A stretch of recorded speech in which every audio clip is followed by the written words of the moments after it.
भावेंद्र जी मैं किचोड़िया है। मैं 2007 में अभ्यास करता हूँ। मेरा आज का विषय है लाल बहादुर शास्त्री। लाल बहादुर शास्त्री स्वतंत्र भारत के महान नेता थे। उन्होंने देश के जय जवान जय किसान का नारा दिया था।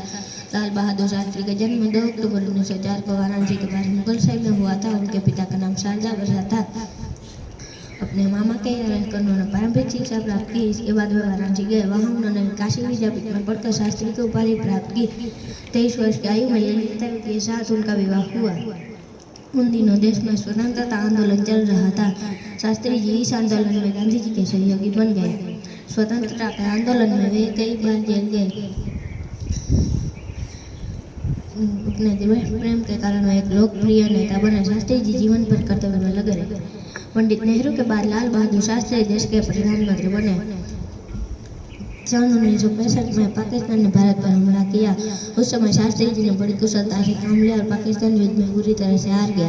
पाकिस्तान से शांति वार्ता करने के लिए शास्त्री जी रूस गए। वहाँ उनकी जान मृत्यु हो गई। सचमुच शास्त्री जी भारत माता के महान सुपुत्र थे।